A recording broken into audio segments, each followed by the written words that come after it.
It all started with a glass of wine too many, and the kind of midnight clarity only alcohol and a looming new year can provide. The countdown had barely faded when I made a reckless resolution. This year, I'll live boldly, without regrets. At the time, it seemed like harmless optimism. I'd been stuck in a rut for years, my life a predictable loop of work, home, and half-hearted attempts at self-improvement. My marriage to Jake had grown stale, routine replacing romance, silence outpacing passion. But we were comfortable, and I told myself comfort was enough. Until that resolution, 2 weeks later, living boldly, took on a form I hadn't anticipated. It came in the shape of Evan, a colleague who always seemed to linger in my peripheral vision at work. He was charming in a way that felt effortless, his laughter rich and contagious. That day, he caught me lingering too long in the break room, gazing out the window as if it could offer answers to questions I hadn't yet dared to ask. "New Year's hitting hard," he teased, his voice a blend of lightness and curiosity. I laughed it off, but something in his gaze lingered, warm and understanding. And before I knew it, our conversations became longer, our texts more frequent. He had a way of making me feel seen in a way I hadn't in years. It began innocently enough, coffee runs and shared jokes. But the spark was undeniable, and eventually, that spark ignited a fire. One Friday evening, after a late meeting turned into dinner, I found myself standing outside my car, his hand grazing mine. The air between us was thick with unspoken words, and then he kissed me. For a moment, I forgot the weight of my ring, the promises I'd made. All I felt was the heat of the moment, the thrill of something forbidden. But the fallout came swiftly, as it always does. Jake found out weeks later, not because I told him, but because I'd grown careless. A text left unread, a name spoken in my sleep. Little cracks that led to the collapse of everything. His anger was quieter than I expected, more resigned and explosive. "I always knew we were drifting," he said, his voice low and tired. "I just didn't think it would come to this." I wanted to tell him it wasn't about him, that it was about me, about the pieces of myself I'd lost over the years. But how do you explain something so selfish? In the months that followed, I lost everything I thought I'd wanted. Evan moved away, leaving me with nothing but the sting of regret. Jake filed for divorce, and the house that had once been ours felt like a hollow shell. But in the ruins, I found a strange sort of clarity. Living boldly didn't mean chasing reckless desires or running from responsibility. It meant confronting the parts of myself I'd ignored for so long. It took time, therapy, hard conversations, and countless nights of self-reflection. But I began to rebuild, not with someone else, but with myself. The woman who had made that midnight resolution had been searching for something she couldn't name. In the end, she found it not in the arms of another, but in learning to stand on her own.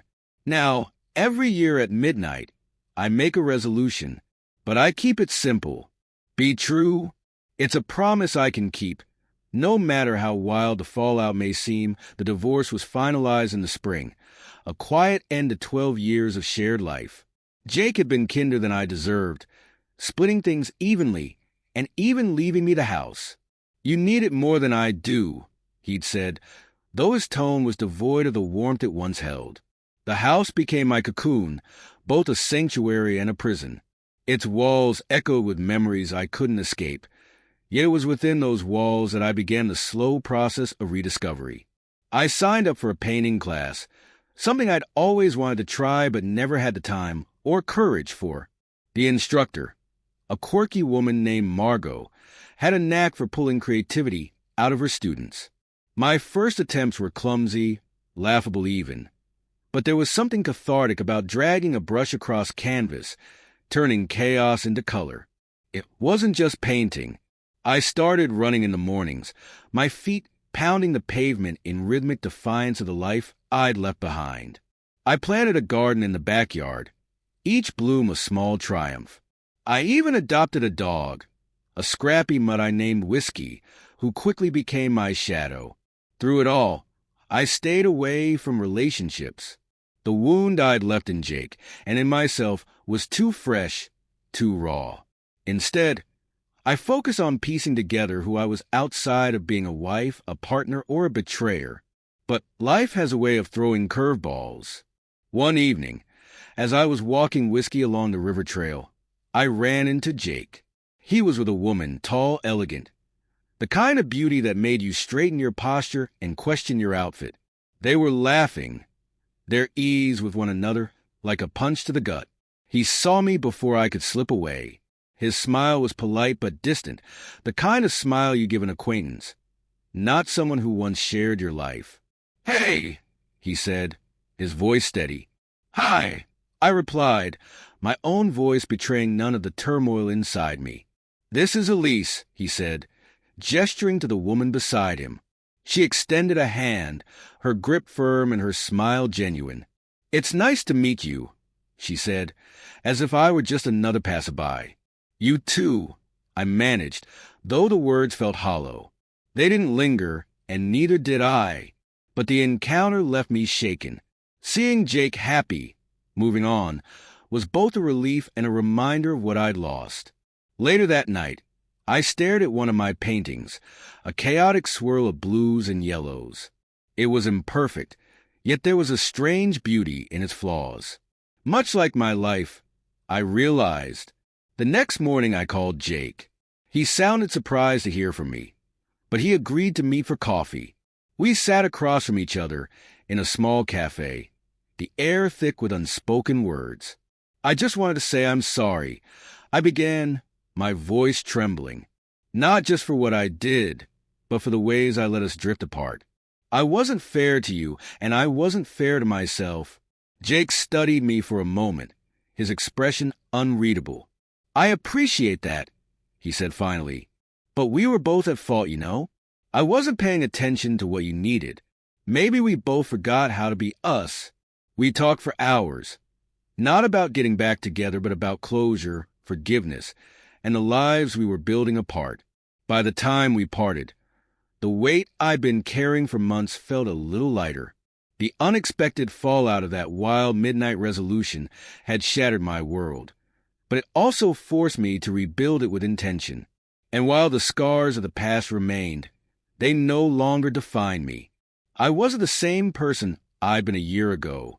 I was stronger, more self-aware, and, for the first time in a long time, hopeful. That New Year's Eve, as the clock struck midnight, I stood on my porch with whiskey at my side. The night was quiet, the stars brilliant against the dark sky. "Here's to boldness," I whispered, raising an imaginary toast. "But here's to balance, too." And with that, I stepped into the new year, not with reckless abandon, but with steady resolve and an open heart.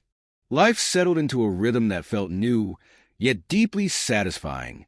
My days were filled with small victories, completing a painting I was proud of, training whiskey to stop chasing squirrels, or finally learning to bake bread that wasn't rock hard. These weren't grand achievements, but they were mine, and they reminded me that growth is found in the details. Jake and I occasionally exchanged texts, mostly logistical. "Your package came to my place again," or "Do you know where the warranty for the dishwasher is?" But there was no tension. Just two people who had found their way to peace, albeit separately. One afternoon, Margot from my painting class invited me to showcase my work at a small gallery event she was organizing. At first, I balked at the idea. "I'm not an artist," I protested. "You're exactly that," she countered, her tone leaving no room for argument. The event was months away, so I threw myself into painting with a mix of excitement and terror. I experimented with colors and textures, pouring my emotions into each piece. By the time the event arrived, I had 6 paintings ready to display, each one a reflection of the journey I'd been on. The gallery buzzed with life that evening, friends, strangers, and other artists mingling as soft music played in the background. I stood near my section, trying not to fidget, when a voice behind me said, "These are incredible." I turned to find a man about my age, his hair graying slightly at the temples, but his smile warm and boyish. He wore a dark sweater and carried a glass of wine. his demeanor relaxed but attentive. "Thank you," I said, feeling a blush creep up my neck. "I'm Liam," he said, extending a hand. "Claire," I replied, shaking it. He studied one of my paintings, a swirling mix of reds and golds that I titled Reclamation. "This one," he said, his voice thoughtful. "It feels like freedom, but hard-earned." I stared at him, stunned by the accuracy of his words. "That's exactly what it is," I said. We spent the rest of the evening talking about art, about life, about the strange, winding roads that bring people to where they are. Liam was a photographer, recently divorced, and like me, trying to rebuild.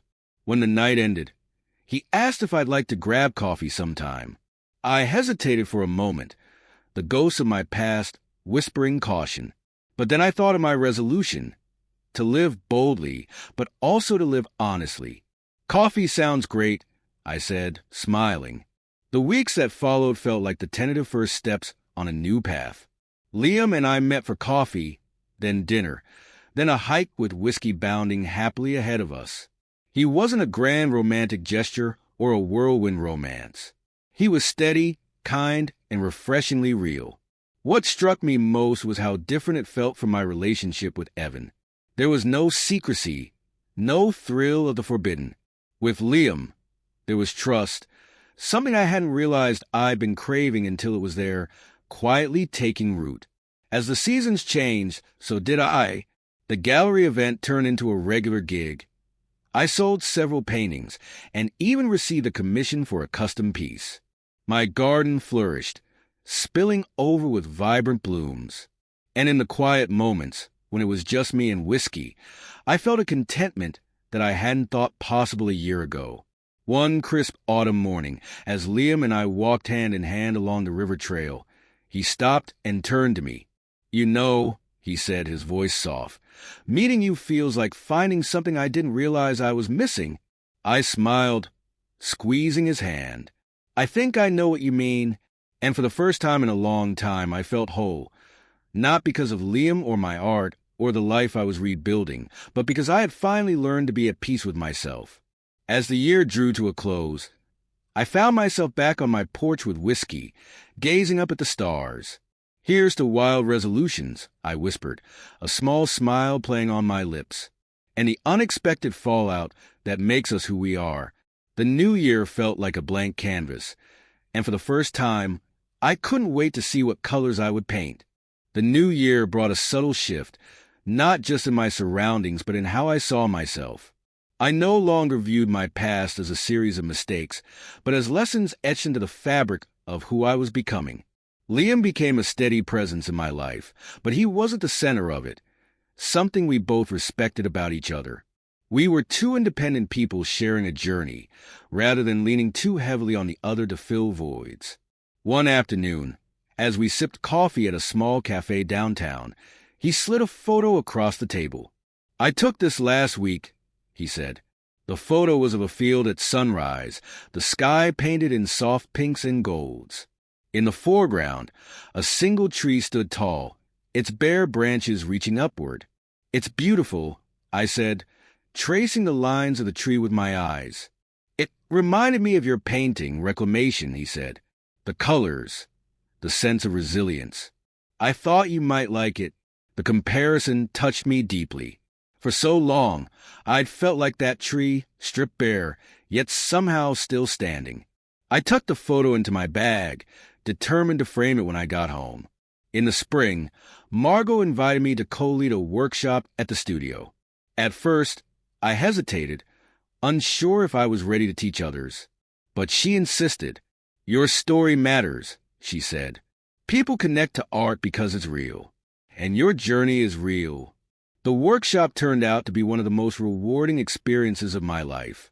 Standing in front of a group of budding artists, I shared my process, my failures, and the lessons I'd learned. Their questions reminded me of where I'd been and how far I'd come.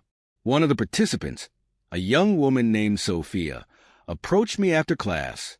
"Your story really resonated with me," she said, her voice quiet but sincere. I've been going through something similar, and hearing you talk about rebuilding, it gives me hope. Her words stayed with me long after she left. For so long, I'd thought of my mistakes as shameful, something to hide. But now, I saw how they could be a source of strength, not just for me, but for others. As summer arrived, Liam and I took our first trip together, a weekend getaway to a small coastal town. We wandered through art galleries, hiked along rugged cliffs, and sat on the beach watching the waves crash against the shore. One evening, as the sun dipped below the horizon, he turned to me. "I've been thinking," he said, his voice steady but tinged with vulnerability. "I know we've both been through a lot, and I don't want to rush anything. But I also know how I feel about you." I met his gaze, my heart pounding. "I don't want to just be a chapter in your story, Claire," he continued.